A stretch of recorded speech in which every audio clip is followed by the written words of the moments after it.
Hello everyone and welcome to another Birmingham City preview. Tomorrow we have got Cardiff City at home and we're looking to bounce back from a pretty disappointing defeat at the hands of Millwall. Are you going to the game? Because if you are, make sure you check in with the Sky Bet EFL Rewards app, and that takes us into today's sponsor. I just want to say a big thanks to Sky Bet EFL Rewards for sponsoring today's preview episode. If you don't have it already, make sure you download the Sky Bet EFL Rewards app. You can find the link down in the description. You can mark yourself at match days and be rewarded just for being a fan of the club. During December, they've got a whole host of prizes where you can win the cost of a season ticket, Football Manager 22 codes, Puma EFL match balls, and much more. All you have to do is play the Predictor game on the app and select win or draw across the fixtures, and you'll be in with a chance of winning some prizes.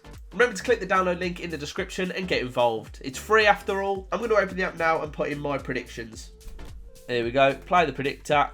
Huddersfield Cov draw, Birmingham Cardiff draw, Bournemouth, Blackpool, Bristol City, Fulham, Peterborough Millwall draw, Preston, Borough, Swansea, West Brom and QPR.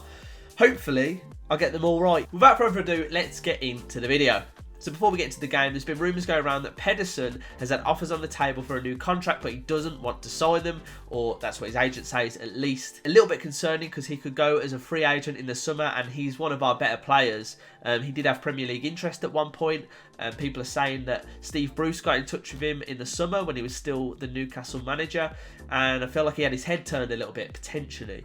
So now, I don't know what the situation is. I don't know if we're going to have to put a better offer on the table, but his agent says he just doesn't want to sign anything right now. What do you think about that situation? Do you think we should try again with Pedersen? Do you think we should just cut our losses? Is there someone maybe on lower wages we could go for? You know, that might be what we have to do with the money that we've got at hand. For me personally, though, I just feel like it's a waste because we could have easily got a couple of million for him if we'd have sold him when he had a little bit of contract left, and it's a shame that it'd go in those circumstances. Going on to injuries and suspensions, though, Woods and Gardner are still, of course, serving their suspensions respectively. But the good news is Maxime Collin looks set to return after 2 months out with an Achilles problem. Now, it's probably going to be, well, it is actually too early for him, the Cardiff game, but it looks like he could be back in time for some of those vital Christmas fixtures. And I mean, he's been so missed, and I think Jordan Graham's done an amazing job.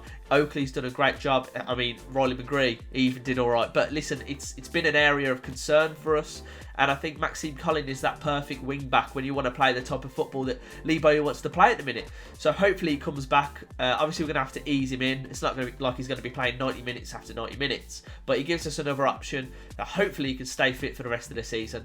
Sarkic was obviously left out against Millwall. That was a slight hamstring problem, and it was a little bit of a precaution, but we should be expecting to see him back in between the sticks for the Cardiff game, which is really good. Etheridge, you know, did a good enough job. I won't blame him too much for the goals. Looked a little bit shaky, but that was his first league start of the season, so I'm not going to blame him too much for that. But Sarkic, he undeniably has been amazing this season, so he deserves that number 1 spot, and I expect him to take that tomorrow. George Friend has been out for a while as well, and surprising how much we've missed him, but he's been amazing for us this season. When we signed him, I didn't think he was going to be that big a player for us, and under Karanka probably wasn't, but he's been brilliant, and he's just a true professional, and he's I think someone for the dressing room, someone on a match day is going to be able to lift the rest of the players just like Deeney does. So it'd be good to see him back. I don't know if he's going to be back in time for the Cardiff game tomorrow, but maybe he'll be on the bench.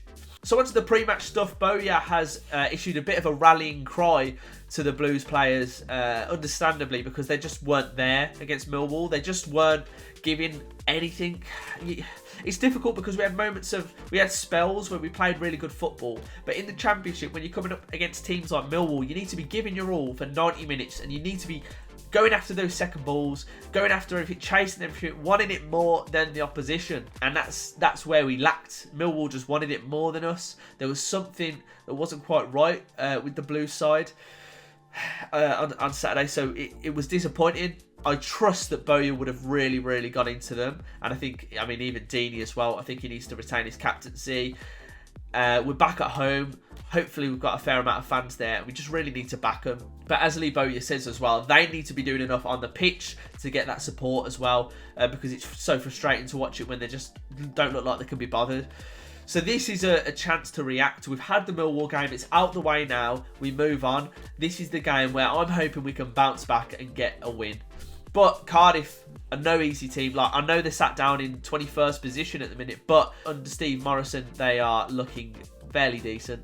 So against Millwall, the one disappointing thing was we were facing a lot of set pieces, and that is one of Cardiff's main strengths. So I imagine the training for the last week would have been fixing those problems, fixing those issues that were happening. Conceding 2 from set pieces wasn't the one at all, and I think Bowyer knows that. He's even said that in his press conference. So I think that's been one of the key topics of focus or areas of focus that they've been looking at in training the last week. So Cardiff sit 21st place in the league with 21 points, but under Steve Morison, they haven't lost away this season. They've won 3 of their last 5 games, and they've collected 7 points from their last 3 away games. So it's not going to be an easy feat. Yes, they lost to Sheffield United, but they do seem to be a team that scores goals. So we really need to be tight at the back for this one. We can't be making errors. I think that's the thing. We can't be making mistakes. We have to be first to everything. And again, like I said, I think that's what Bowyer is going to be focusing on, and hopefully we can turn it around. We need a reaction. We 100% need a reaction, and that is what Bowyer will be expecting, and that's what we're expecting as fans. Cardiff are without Sean Morrison, Isaac Vassell and Sam Bowen, but they will see the return of Kiefer Moore, who is their top goal scorer with 4 goals. In terms of the lineup, what are we going to go for? I'm not too sure. When we went 1 behind, and the same when we were 0-0 at home, actually, we brought another striker on. We had 3 strikers, and I think we dropped Deeney a little bit deeper so he could almost orchestrate the play a little bit better. Like Will said on the podcast the other day, rather than having to do everything, being the brunt up top and trying to orchestrate it, he's pulled away from it a little bit. You've got Duke and Hogan maybe, and then he is making those key little passes. I think probably the best player on the pitch against Millwall, and it wasn't difficult, but the best player on the pitch was Jordan James. I think he was amazing. He did really well, and if you looked at the Deeney's goal, he did really well in the build up to that, giving it to Deeney flicking it onto Hogan, back to Deeney, and then a great finish. And we just need to see more of that. But again, like I said on the podcast, you can't, it's great to have those kind of goals, but if you're not doing the simple stuff at the back, then it all means nothing.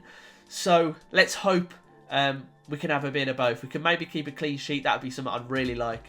And for us to score a really well-worked goal like we did that time. I want to see Deeney score a winner, come into the corner, celebrate, kiss the badge, all of that stuff. That's what we want to see. And we want to walk away with 3 points. So I do think it's going to be a tight game, but I did say on the podcast on the weekend, I said 1-1, but I think, and I'm being optimistic here because I'm usually quite negative, and I think that's just come from years of supporting Blues, but I'm going to go for a very tight 1-0 Blues win. I hope I haven't cursed us with that.